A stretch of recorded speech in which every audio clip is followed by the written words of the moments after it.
Hello, welcome to Washington Metropolitan Oasis Lecture 321. My name is Jeffrey Steinhorn, and I'll be hosting the lecture on Ageless Slumber, Unlocking the Secrets to Restful Nights and Healthy Aging. As is depicted here by this screen, I would like to remind you that we still have in-person lectures. It is lots of fun to get together with our peers, and we welcome you to come to our classrooms for lectures when they are offered as well. Today's lecture by Aaron Baer is about sleeping. Questions for this lecture will be held to the end of the presentation and submitted via chat to be read by myself.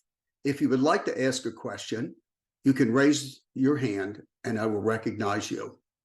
Let me introduce Aaron. Aaron Baer is a clinical psychologist who is board certified in sleep medicine and behavioral sleep medicine. She is the founder and clinical director of Insight Sleep Specialists, which provides cognitive behavioral therapy for insomnia in a virtual format to patients across the country. Dr. Baer's enthusiasm for raising awareness about the benefits of good sleep is evident in her active involvement in speaking engagements across various communities. She earned a PhD from Northwestern University and an undergraduate degree from Cornell University. Welcome, Dr. Baer. Today we're going to talk about Ageless Slumber, Unlocking the Secrets to Restful Nights and Healthy Aging. And I'm Aaron Baer. So, question of why do we sleep? We used to think that the body and the brain were resting during sleep. We just thought we were kind of unconscious and disconnected and nothing too much was really happening. But now we know that it's much more complex than that. Sleep is essential because it plays an important role in physical, emotional, and mental wellness. And we're going to talk more about that in a moment. First of all, how much sleep do older adults need? Turns out older adults need about the same amount of sleep as younger adults, about at least 7 hours per night. Unfortunately, many older adults often get less sleep than they need. One reason is that they may have more trouble falling asleep. They may also sleep less deeply and wake up more during the night. They also may nap more than younger people. Many older adults tend to get sleepier earlier in the evening and awaken earlier in the morning. And they may also experience sleep disorders. So, as we're talking about this, we want to just kind of keep this nice little pie chart in mind. So there's a lot of factors that affect our health. Sleep is important, but it's just one of many factors that can support healthy aging. Sometimes I'll see patients and their sleep maybe isn't ideal, but then they start to worry that because their sleep is off, that they're going to develop dementia or experience other adverse health outcomes. And I like this graph because you can see that health behaviors make up less than half of the determinants of health. And remember that sleep is just a sliver of that pie chart, of that health behaviors even. However, when we experience problems with sleep, it can be very disruptive to your life and your lifestyle. And, I think that's kind of why we're talking about it today is because, we know that it's important we feel better when we sleep better. So, why is sleep important? Sleep is important for cognitive functioning. Sleep benefits the brain and promotes attention, memory, and analytical thought. It makes thinking sharper and helps the brain to recognize the most important information. Sleep also facilitates creative thinking. Undisturbed sleep is associated with better memory consolidation and retention, and this is important as we get older. Sleep is also important for physical health. it helps boost your immune system, and even makes vaccines more effective. Wow, that's pretty important nowadays with everything that we've been through over the last few years. Now, sleep also helps support healthy weight through the regulation of hormones. Now, I don't know if you all have heard about these hunger hormones, ghrelin and leptin. So ghrelin, I always think of ghrelin. Ghrelin is the I'm hungry hormone. I'm hungry, and leptin is the I'm full hormone. So when we lose sleep, what happens to these hormones is ghrelin is upregulated and leptin is downregulated, and we're hungrier and tend to eat more. So that's really been shown by a good number of research studies, especially out of the University of Chicago. Ed Van Cotter has been just cutting edge on these sleep loss and hunger sort of research studies. And so it's just really interesting to know that sometimes it can affect how hungry we feel. So sleep is also important for athletic performance through better hand-eye coordination and reaction time and muscle recovery. I don't know if we have any pickleball players out there. Get a good night's sleep and maybe you're more likely to win that pickleball game. I just started playing and having a lot of fun with it. So sleep loss or insufficient sleep can also make us prone to accidental injury. One of the most important factors is driving. So there's an elevated risk of accidents with drowsy driving. And there was a study in 1997 that was published in Nature. It was just a beautiful, very straightforward study that compared sleep loss and the accidents that were associated with sleep loss with alcohol intoxication. It was basically the same chart. The more sleep loss, the increased likelihood of accidents, the more alcohol intoxication, the increased likelihood of accidents once again. So sleep is also important for emotional health. Most people have experienced how lack of sleep can affect mood and can cause irritability and exaggerated emotional responses. Now, chronic sleep deprivation or restriction can cause even greater consequences, increasing the risk for interpersonal conflict and more serious mental health problems. Sleep-deprived adults are more likely to report anxiety and depression. And we know that improving sleep in older adults may help promote psychological wellness. So, what drives sleep and wake? We have two main factors that drive sleep and wake. Number one is the homeostatic sleep drive. That's just a fancy way of saying it's kind of a straight line. The longer we're awake, the more likely we are to sleep. So, stay up all night, you're likely to be able to sleep kind of through the day the next day. And the other factor, the second factor, is the body clock. And we're going to spend a minute here on the body clock. So we all have a body clock that's located in the center of the brain, kind of you can see on this graph where it's located, right in the center of the brain. And it's called the suprachiasmatic nucleus, or SCN for short.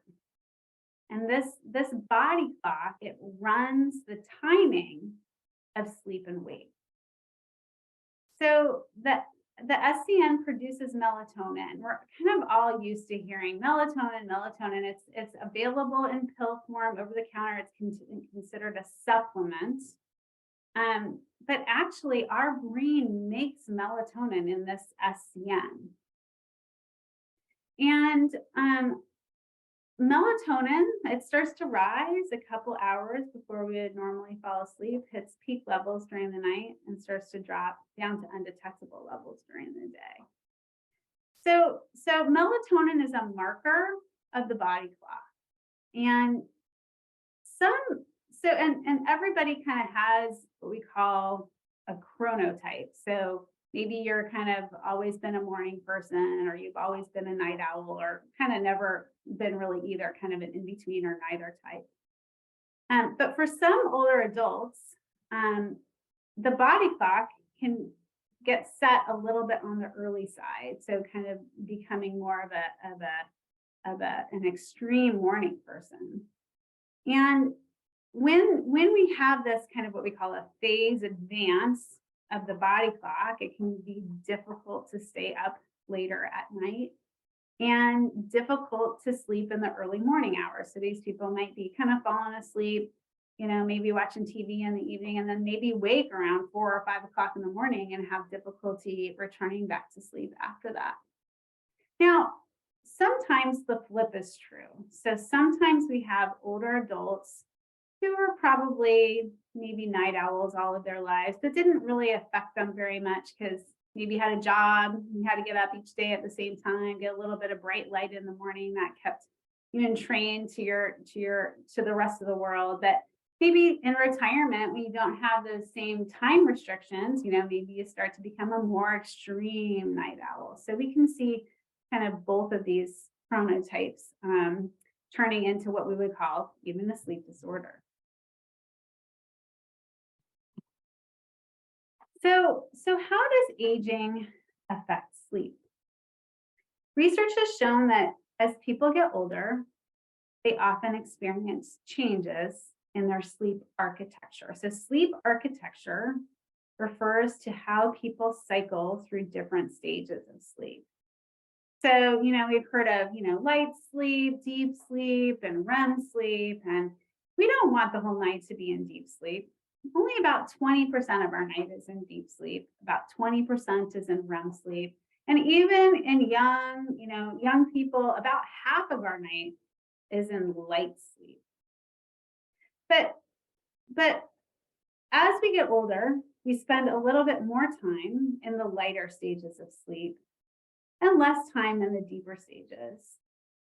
And these sleep architecture changes can cause more awakenings during the night, so more sleep fragmentation and less restful sleep.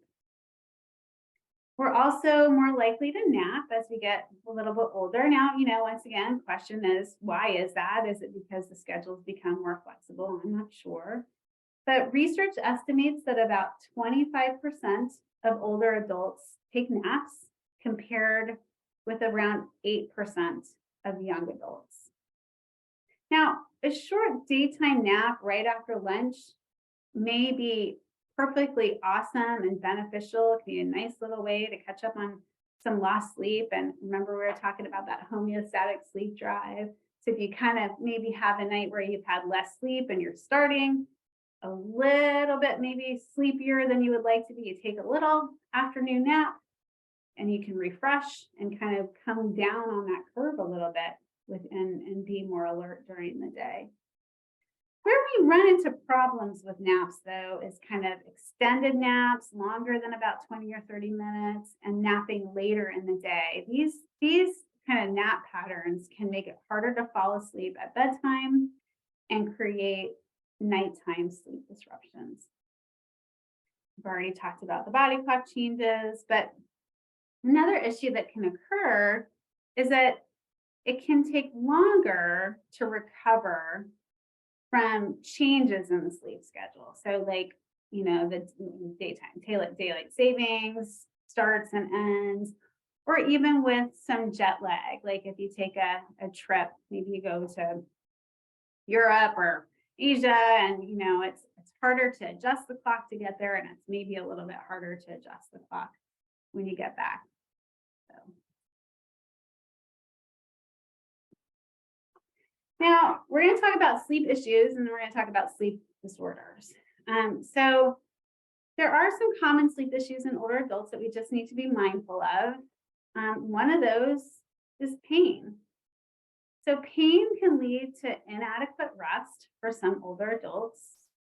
And pain and sleeplessness can become a bit of a vicious cycle. So less sleep can make the pain worse. Worse pain can make the sleep worse. So we get caught and stuck and not feeling good. And so if pain is interfering with sleep, it's really important to see a doctor and see, well, what can we do about the pain? Or maybe if it's a therapist, get that pain taken care of. Another issue that can come up is nighttime urination. So nighttime urination does increase with age just due to physical changes in the urinary system. And this may affect up to 80% of older adults, which can increase the likelihood of sleep disruptions. So again, it may be important to address this with your doctor if you feel like, oh, I'm waking up because I have to go to the bathroom. Now, one thing that can happen though is sometimes we have this a little bit like, okay, well, how many times are you waking up to go to the bathroom? For some people, it might be that they're waking up and you wake up and you're like, oh, I'm awake, I should go to the bathroom. Other people, it's like the urge to urinate is what wakes them up. So sometimes it takes a little bit of teasing apart to figure that out. Another issue is daytime drowsiness. Now, many people feel that as we get a little bit older, it's kind of normal to feel, a little tired during the day, but that's not really the case. So around 20% of older people experience excessive daytime sleepiness, which may be an indication of something else going on. And I do also like to distinguish between daytime sleepiness and daytime tiredness. They're two different experiences and really with different clinical implications. So people who are drowsy are sleepy, people who have a risk of falling asleep. That is kind of one thing to be mindful of. Remember, we talked about, risk of accident or injury with sleepiness. Now, daytime tiredness is a little bit different and sometimes hard to tease apart, but I think of that as a little bit more of like lack of energy or feeling like less motivation or something like that. And we also need to be aware of the sleep disorders that can affect older adults. We're just gonna, go through these really quickly, but research has shown that about 40 to 70% of older adults have chronic sleep issues, and a good number of those may be undiagnosed, so sleep disorders. So insomnia is the most common sleep disorder in older adults. And that's what I devote my clinic to is treating insomnia. Insomnia may come in many different forms, but typically it's a difficulty falling asleep or staying asleep or waking up earlier than you'd like to with the inability to return to sleep. Or it could simply be unrefreshing sleep. So maybe you're getting, 7+ hours of sleep, but you wake up feeling unrefreshed. That is a form of insomnia. So obstructive sleep apnea is another sleep disorder that can occur in older adults. It's also called OSA for short. So obstructive sleep apnea is when there's pauses in the breathing during sleep. Now, you can imagine that, so quick physiology lesson on obstructive sleep apnea. The brain sends a signal to the diaphragm to pull down and pull air into the lungs to breathe. When we have sleep apnea, what ends up happening is when the diaphragm pulls down, it's like a vacuum, it's pulling down, it should be pulling air in. Unfortunately, for some people, it pulls the airway closed. And then what happens is that we have to wake up a little bit to start breathing again. We need to increase the muscle tone in the airway in order to start breathing again. So that can cause disrupted sleep and it can cause daytime sleepiness. Other sleep disorders that can affect older adults include body clock disruptions, as we've talked about, narcolepsy. So narcolepsy is considered a disorder of wakefulness. Usually narcolepsy is diagnosed in the 20s and 30s, but every once in a while we'll get somebody who's diagnosed later.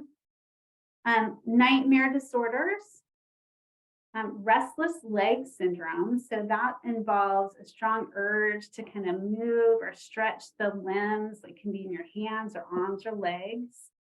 And then you also may have heard of REM sleep behavior disorder. Now that's when a person acts out their dreams. So normally when we're dreaming, we're paralyzed. So we don't do this. But for some people, for whatever reason, there is a breakthrough of movement during REM sleep. So definitely, if you have some of these symptoms, it would be something to talk to your doctor about.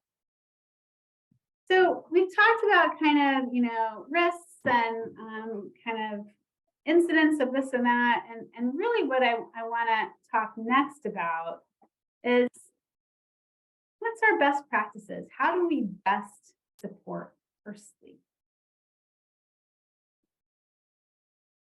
So sleep timing consistency, right? We should all try to shoot for about the same amount of sleep most nights. Now, you probably know about how much sleep that you need. Maybe you are a 7-hour sleeper. Maybe you're good on 6.5. Maybe you need 8. I do best at 8.5 hours. It's really hard to fit in sometimes. And just kind of start to learn a little bit like how do I feel best? What amount of sleep helps me feel the best? Not only do we want to get about the same amount of sleep, we want it to occur at about the same clock time each night. So about the same bedtime and about the same wake time. The more this schedule is reinforced, the more our body knows when to sleep.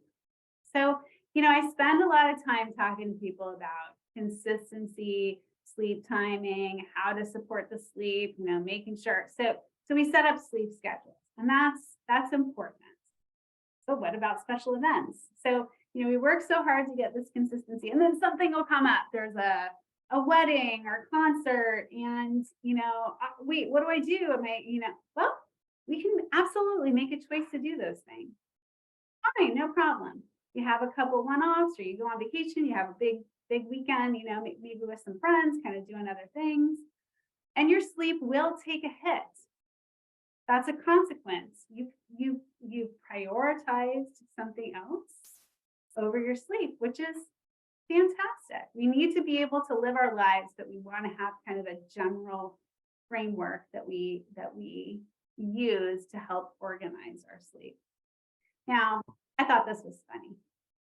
So Jamie Lee Curtis is an early bird, and she likes to go to concerts, but she notices that the concerts are all super late at night.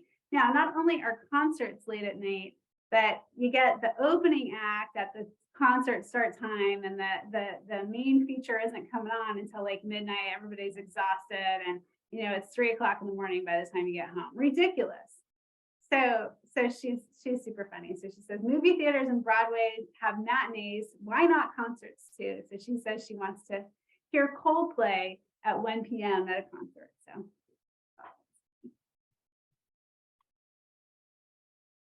So stimulus control.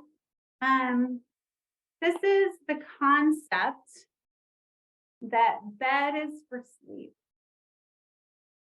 This helps to train your brain to associate sleep with your bed. This is a form of conditioning. Humans are very sensitive to conditioning. It's learning theory. It's how we, know some things are dangerous and some things are, are safe. It's because we can be conditioned pretty quickly. Now, you also might hear it called sleep association. So it's important to protect the bed. Bed is for sleep. Unfortunately, in these modern times, we have, so many other things like, TV or computers or smartphones. And when we use these devices or this technology in bed, our brains and our bodies can learn that bed is a place to be awake. And your brain starts to associate your bed as a place to do other activities rather than sleep. So it can be worthwhile to do a little bit of a cost benefit analysis. Does it really add value to your sleep to have the TV on for an hour and you're sitting in bed watching, a rerun of something? Or maybe it would be better to protect the bed and you can do the TV watching somewhere else.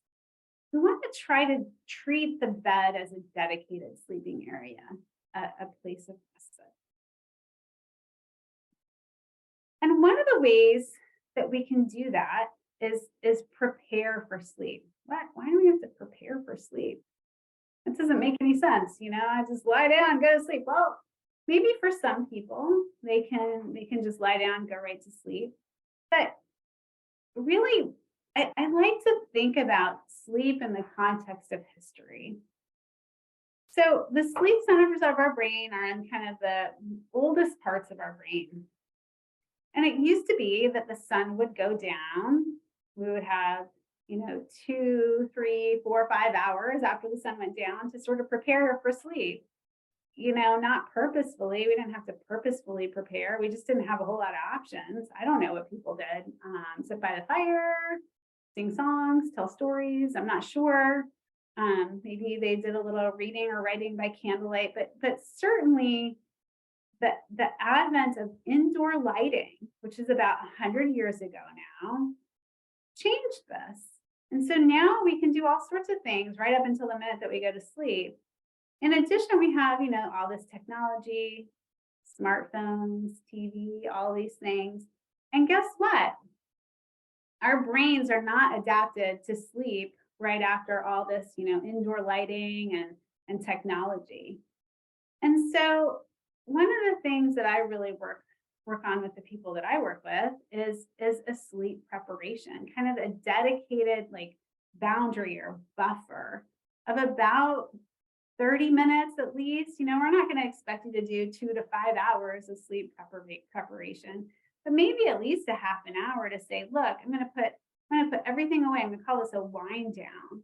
And you can even set a reverse alarm clock, something that, maybe starts to play music at a certain time. We can use the technology to our advantage to say, all right, my bedtime's 11.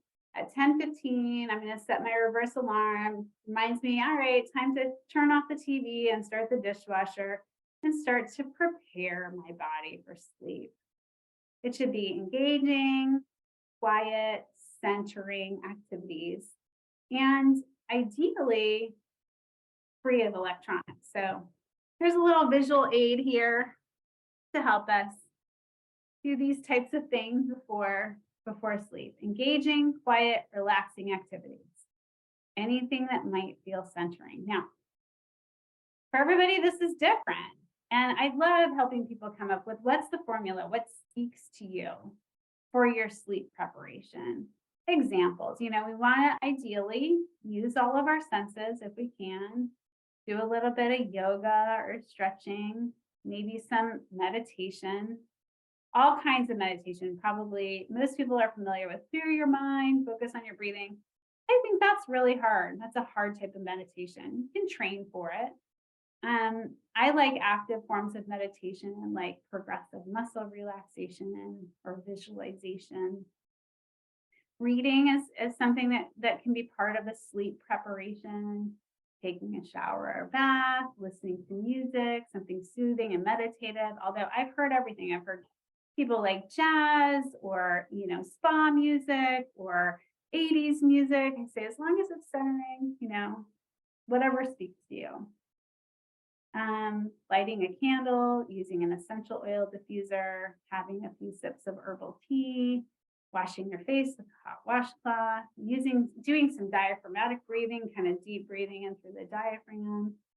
And I've even heard of creative things like centering creative things like playing some chords on a guitar or doing some knitting.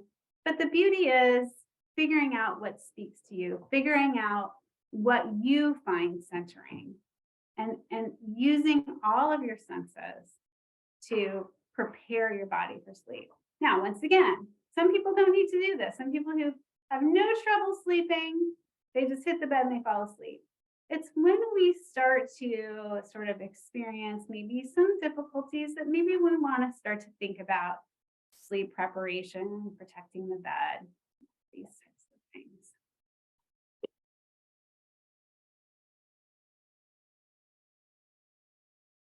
So exercise. Exercise is one of the best things we can do for sleep. And it's a two-way relationship. Exercise makes sleep better, but sleep also makes exercise better, makes our bodies more efficient. We've talked about even sports performance. So specifically, moderate to vigorous exercise can increase sleep quality, can reduce sleep onset latency. So the amount of time that it takes to fall asleep gets reduced with more exercise, and an increase in sleep efficiency. So the amount of time that we're asleep versus the amount of time that we're in bed improves with physical activity. So recent studies have shown that getting at least 150 minutes of moderate to vigorous exercise per week is what's considered ideal for sleep. Now, those studies were not done in older adult populations. So, talk to your doctor about what's reasonable for you. I think the bottom line is movement, moving your body, walking, getting a sweat. These are all good things. These are all things that will support your sleep. Okay, substances in sleep. So we want to avoid substances like alcohol, tobacco, caffeine, and even large meals late in the day. Any of these things can make sleep more challenging. Consider quitting smoking if you smoke, eliminating caffeine after noon, and eating dinner at least 4 hours before bedtime. Now, alcohol is interesting because people will say, but alcohol makes me sleepy. Well, sure. Alcohol is a central nervous system depressant after we drink it. But then a couple hours later, it acts as a central nervous system stimulant. It actually wakes us up as it leaves our system. Weird. Some people don't put that connection together. And when you start to pay attention, go, oh, I had a couple drinks. Oh, I just didn't sleep well. It might be because you're waking up because the alcohol is leaving your system. So, I don't want to take all the fun out of your life, but distancing the alcohol from sleep might be the best kind of strategy for that. I am not advocating day drinking, but giving it a little bit more of a buffer, a little bit more time for the alcohol to leave the system. Now, I get a lot of questions about what about marijuana in sleep? I don't know if any of you have kind of heard about, there's medical marijuana use, and there's a large portion of people who use marijuana for sleep. So you ask them, why are you using marijuana? Why do you have a prescription or whatever for marijuana use? And they'll say, oh, to help me sleep. Well, the research is still very new on this. We really don't have all of the answers yet. But the initial research is making it look like marijuana decreases REM sleep, and it's really not helpful to sleep. It probably actually hurts sleep, which is really kind of counter what everybody's using it for, but just something to keep in mind. So further resources, I wanted to provide you all with some resources on sleep. So the National Sleep Foundation is sleepfoundation.org. Their mission is education, public education about sleep. So, they have everything from articles about healthy sleep in older adults to hey, what are the ratings for mattresses? One of my friends who's just texted me this morning, hey, what do you think about this mattress or that mattress? I'm like, I don't know. Look at the research that's been published by the National Sleep Foundation. They have, ratings on pillows. They have articles on, what to do about insomnia or, newest treatments for obstructive sleep apnea. So it's a great resource. And everything that they publish is fact checked by an expert. So that's really wonderful. What do you do if you have insomnia? You feel like, oh gosh, I really think I need to get treatment for insomnia. So we can't really talk much. I mean, there are medications that are prescribed for insomnia, but insomnia is a behavior. It's something that can be treated through non-medication practices. And so that's what I've devoted my practice to. There's lots of sleep doctor. They did the sleep doctor thing for forever, working in this wonderful sleep lab, treating all sorts of sleep disorders. I loved it, but there's kind of a lack out there of experts who will treat insomnia through non-medication means. So that's what I've devoted my practice to is treating insomnia without medication. And I have a lot of resources on my website as well. So I'm insightsleep.org. And that's what I've got to say to you today. Can I answer questions?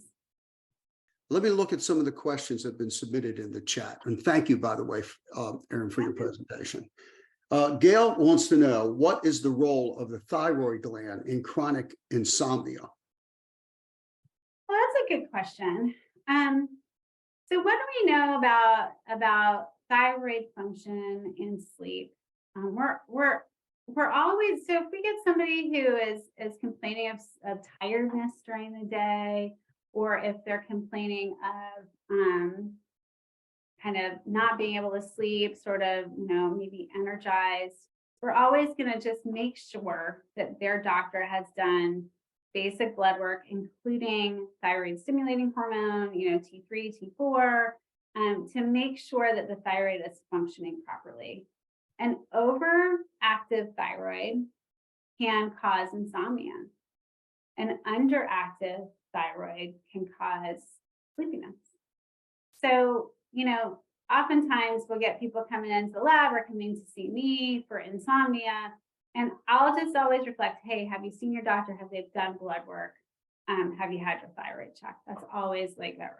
Because you know what? It's fixable. It's fixable. If there's something wrong with the thyroid, hey, you don't even need to treat your sleep. Fix the thyroid and then the sleep will get better. Great question. She also has another question. Let me read that to you. She wants to know, or Gail wants to know, are there any vitamins and minerals that should be blood tested to diagnose chronic insomnia? I just read that verbatim. That's a good question. I work more on the psychology side of things, and oftentimes, if a patient has a functional medicine doctor or an integrative medicine doctor, they're going to be the experts in knowing the supplements or the vitamins or the minerals that might be lacking for a person. And I think it's a great question. I think most of the time we get most of what we need from the foods that we eat, assuming that we eat kind of a broad, healthy diet. But that's a good question. And I think the functional medicine doctors and the integrated medicine doctors are looking a lot closer at that. Right. Susan asked this question. I just heard of restless leg syndrome in the past few years. And then she goes on to say, did it not occur until 1990 or so? That's a question. That's a good question. So restless legs, I think, it's evolved. I've been in this field about 30 years. And during the time I've been in the sleep field, it has our understanding of it has evolved.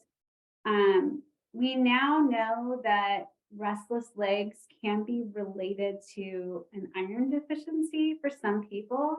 And so that's always going to be a first line if somebody is and actually pregnant women often will get restless legs for whatever reason, it affects their iron stores. So that's something that we would always recommend is checked. But there's also something called periodic limb movements, during sleep. It's just kind of kicking, and often these kicking, kind of rhythmic kicking during the night is benign. Every once in a while, if there's awakenings that occur with those limb movements, there is a little bit of a relationship between limb movements and restless legs. The research is still going on. We're still trying to find out more about it, but yeah, it's a good question. Okay. Matsuko and Harry Brooks would like to know, do those special curved pillows, do they help insomnia? It's always important to make sure that you're sleeping in a comfortable environment. So I have one of those contoured pillows. It's like a memory foam. I've got, arthritis in my neck, and it's wonderful, right? Because it prevents my neck pain from waking me up at night. So it's a really personal preference. If you're feeling like you're having a pain or some other issue that is taken care of, but you know what? And like, there's so many new cool. I think the next thing I'm going to get is one of those, adjustable adjustable beds. They have the two-sided adjustable bed. You can kind of do all sorts of things. They cost the same as a small car, by the way. But I'm like, okay, maybe it's worth the investment at this point. Right. Joe Hertz wants to know, when he wakes up in the middle of the night, he has trouble falling back to sleep. Is there anything he should do? Well, so this is one of the hardest things for the, kind of the traditional sleep doctors to treat, because if you wake up in the middle of the night, there's not really a medicine that we can give you that's going to put you back to sleep and not make you feel drowsy the next day. So where we always start for awakenings during the night is with a wind down. Okay, and I can grab my whiteboard here. I can show you. So we talked about the biological factors that affect sleep, right? So circadian rhythms and homeostatic sleep drive. There's also kind of these activation factors. You think about getting down below this threshold and getting to sleep and staying asleep. But, so like you're going down during the day and you kind of like have, you get to sleep and you have some awakenings during the night, right? But if you're a little bit more activated, right, you might have longer awakenings, right? So if you do a wind down before bed, remember that buffer, that purposeful preparation for sleep, you're more likely to get down below this threshold and stay down below this threshold. And the long and the short of it is, if you build strategies that help you fall asleep at the front end of the night, you can use those later in the night as well. I mean, that's like, lesson 3 of CBTI, of cognitive behavioral therapy for insomnia. It would normally take about 45 minutes to talk about, but I boiled it down for you. I don't know how helpful that is. Okay, I'm going to put 2 questions together since they're related to exercise. Yeah. The first part's from Donna Cannon, the second from David. Donna Cannon says, hello, should vigorous exercise be done only during the day? In other words, not aerobic or strength training in the evening. Is that a problem? And David follows up on sort of something, yawning during exercise, daytime exercise. Please comment. Okay, so the timing of exercise. You don't want to exercise too close to bedtime, like within an hour and a half, maybe 2 hours. There's some data that says exercise about 2 to 3 hours before bed helps to raise the body temperature, which helps to kind of reinforce that temperature drop as we're going to sleep. But the bottom line is we just want to get the exercise in. Now, I personally, the way that I like to exercise in the morning, because then it's not hanging over my head. I get it done, I get it pounded out, and then, anytime that you can get the exercise is great. Now, yawning during exercise, I don't have a good explanation for that. I don't know about any research on that at all, so I can't comment on that. Okay.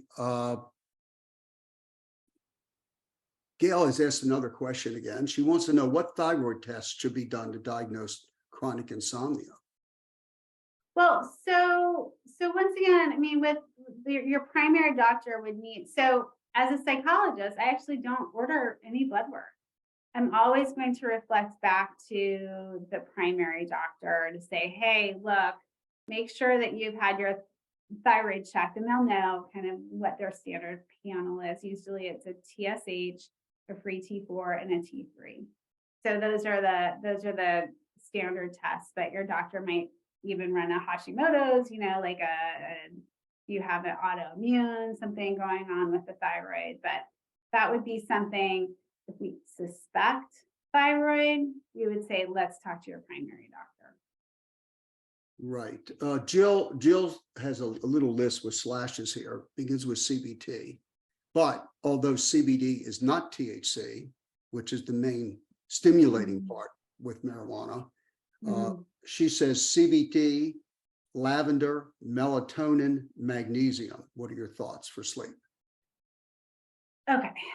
So melatonin, first of all, we talked about how it's made in the suprachiasmatic nucleus. So we have melatonin that starts to rise 2 hours before bed. Its peak levels in the middle of the night and drops down to undetectable levels during the day. That's our natural endogenous melatonin.